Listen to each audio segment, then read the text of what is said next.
Hello everybody, you got me. Whew.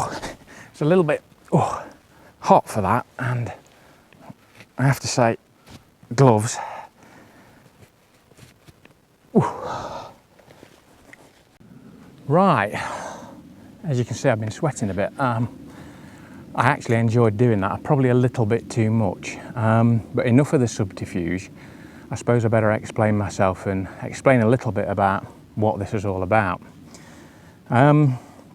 About probably 3 weeks ago, I did a video and I mentioned something in that video that prompted me to do this video, and I'll put a link to that video up here. And what it was, I'd been doing some work with an old East German Pentacon 30mm lens. I'd been doing some infrared photography and the shots had come out really well and I really enjoyed using it.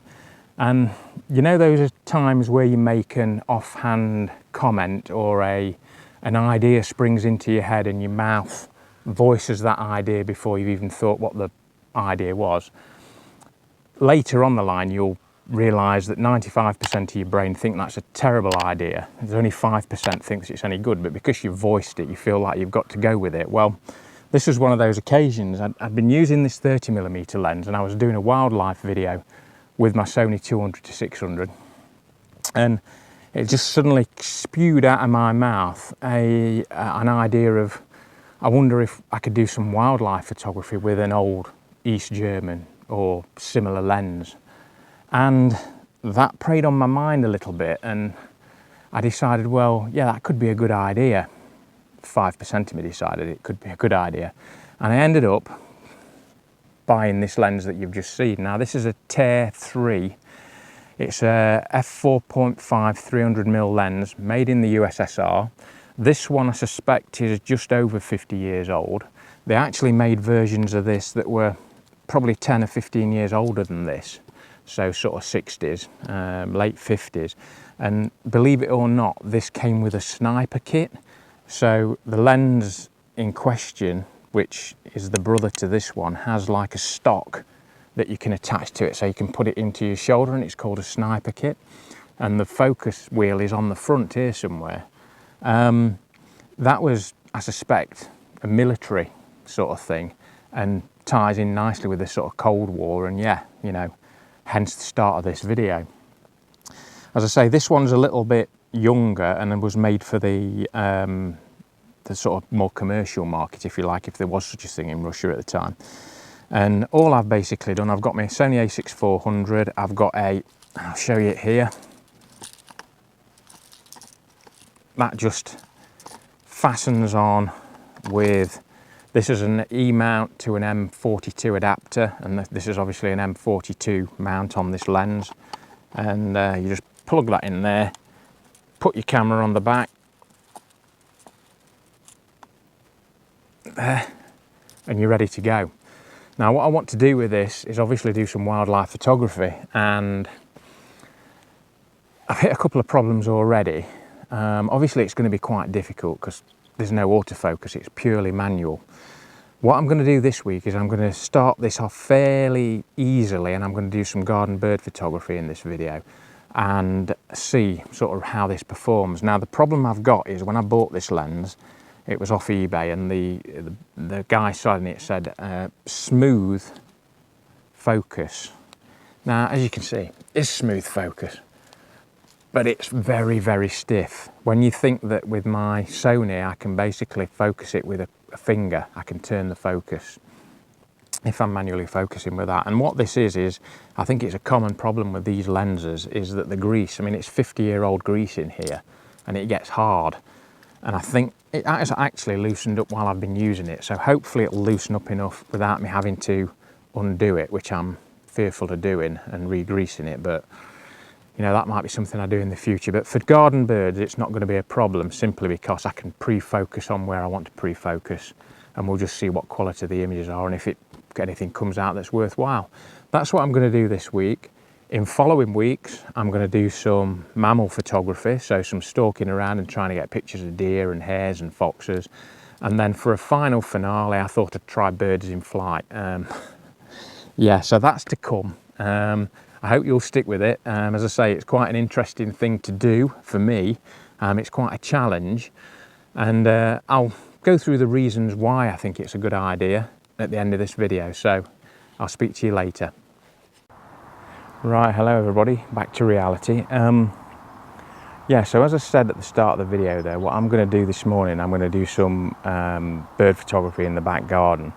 Really that's, and I've said this before in previous videos, that's the simplest form of wildlife photography for me, because it means that the photographer has a lot of control rather than being out in the wild somewhere where you've got less and less control.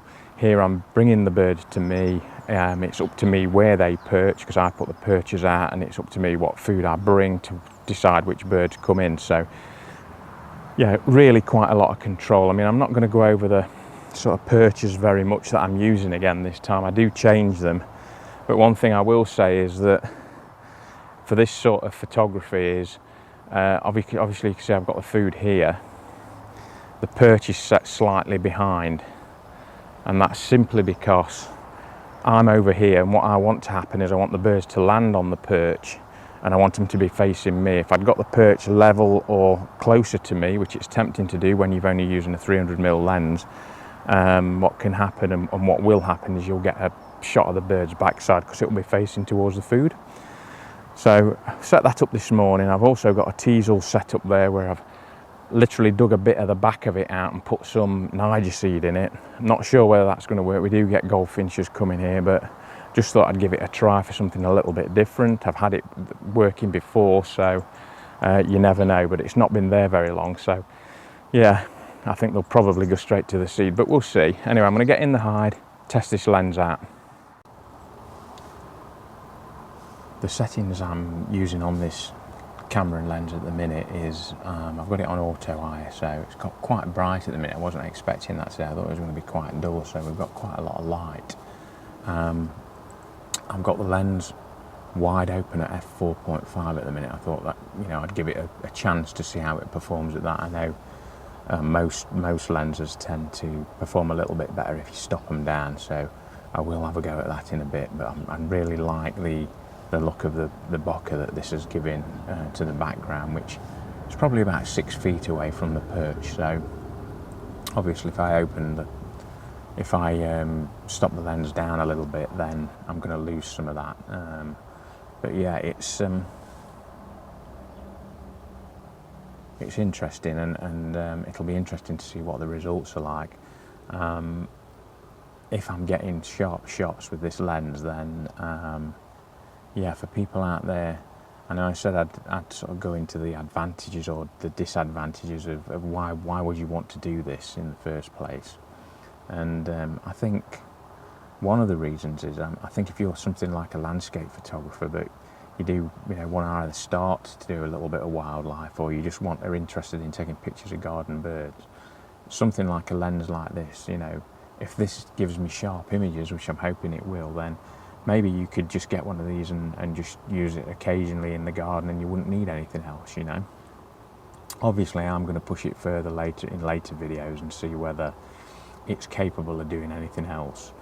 And for me, the reason for doing something like this is really just to, I suppose, test myself. You know, you do get a little bit complacent, I think, with modern day cameras and lenses that, you know, have got image stabilization, and, you know, they're long and they're in lots of light, and they've got all these different things that you can rely on, autofocus and eye autofocus, that it becomes a little bit, not easy, but I think sometimes you need reminding about, you know, stripping it back to the bare basics, and this really does that. I mean, the only thing I haven't done here is gone back to a film camera, and I did consider, because I've got some old Zenit cameras which would have suited this lens down to the ground, but for me, you know, at the minute, that is just it's a step too far, to be honest. In reality, this lens is being carried by the A7r3 in a way, because even though it's manual focus, I'm making use of the focus peaking on the camera, so, you know, it's carrying a lot of the load really, and all I'm after from the lens really is the optics, and whether they're good enough to match up to sort of modern day optics. And you know, for a price, I mean, I think I paid 65 quid for this, whereas my Sony 200-600 was about 1700 quid. So yeah, big difference. And obviously it's not the same thing, but in some instances, you know, I might be looking at this lens and thinking, well, yeah, I would take this out. So only time will tell with that when we start to look at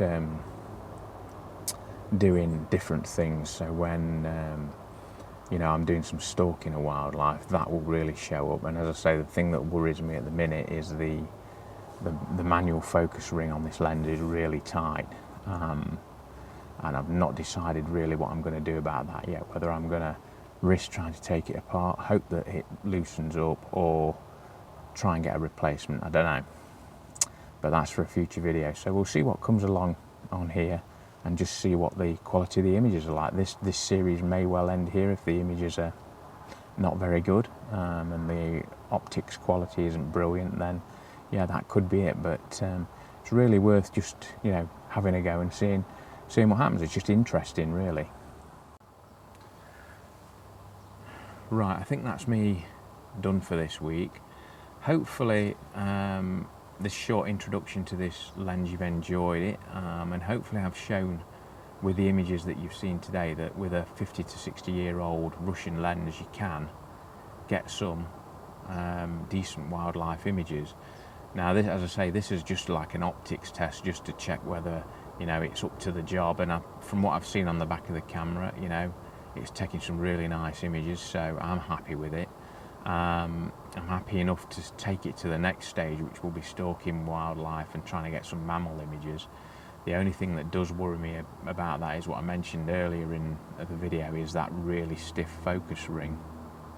And with that in mind, I'm not at the minute happy to take the lens apart, simply because I've not got enough information on disassembling it and putting it back together. And what I don't want to do is ruin, you know, a lens that is performing well optically at the minute. That might be something that I look to do in the future if I get more information. If that's the case, my next video that I do where I'm going to be stalking wildlife, it may be a substitute to this lens that I use. It'll still be an old lens.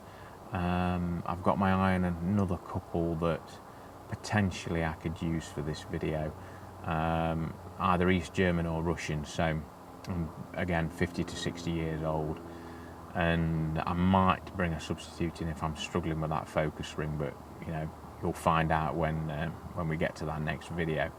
Anyway, that's enough from me for this week. Any images that you've not seen, I'll stick up at the end of the video. For those of you who've not subscribed to the channel, please think about subscribing. It really does help. And if you've enjoyed this video, then please give it a thumbs up. I will see you next week for another video, and yeah, until then, I hope you have a great week. See you soon.